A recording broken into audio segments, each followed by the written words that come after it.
তাহলে বাংলাদেশে লক্ষ লক্ষ লোক মারা যাবে বিএনপির হাতে। আপনারা দেখেন বাংলাদেশের মধ্যে আমার মনে হয় একটা আওয়ামী লীগের লোকও কোথাও মারা যায় নাই। আপনারা কি কেউ শুনছেন? আমি তো শুনি নাই।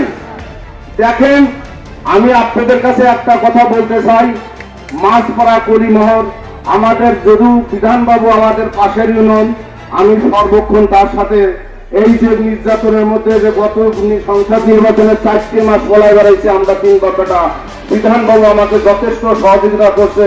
বিভূমিও পলায় ছিল, আমাকে একটা কথাই বারবার বিধানবাবু যে আশ্বাস দিতে, আমি তাকে আমার কাছে টাকা পয়সা লাগবে না, সে একটা কথাই বলছে যে যদি তোমাকে হাজতে নিয়ে যায় তার আগে আমি যাবো, তুমি জানিয়ে রাখো। তবে আমাকে খুব আশ্বাস দিয়েছে, কিন্তু আশ্বাস মানি নাই।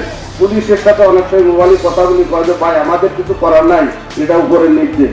যাই হোক, আমি একটা কথা বলতে চাই, বিধানবাবুর হাত এত লম্বা, আপনারা দয়া করে বিধানবাবুর সংগঠনকে মজবুত করে আগামী দিনে চেয়ারম্যান বানানোর জন্য যা যা প্রয়োজন ইনশাল্লাহ করেন, তাতে আপনাদের সুফল বয়ে আসবে। এই কথা বলে আমার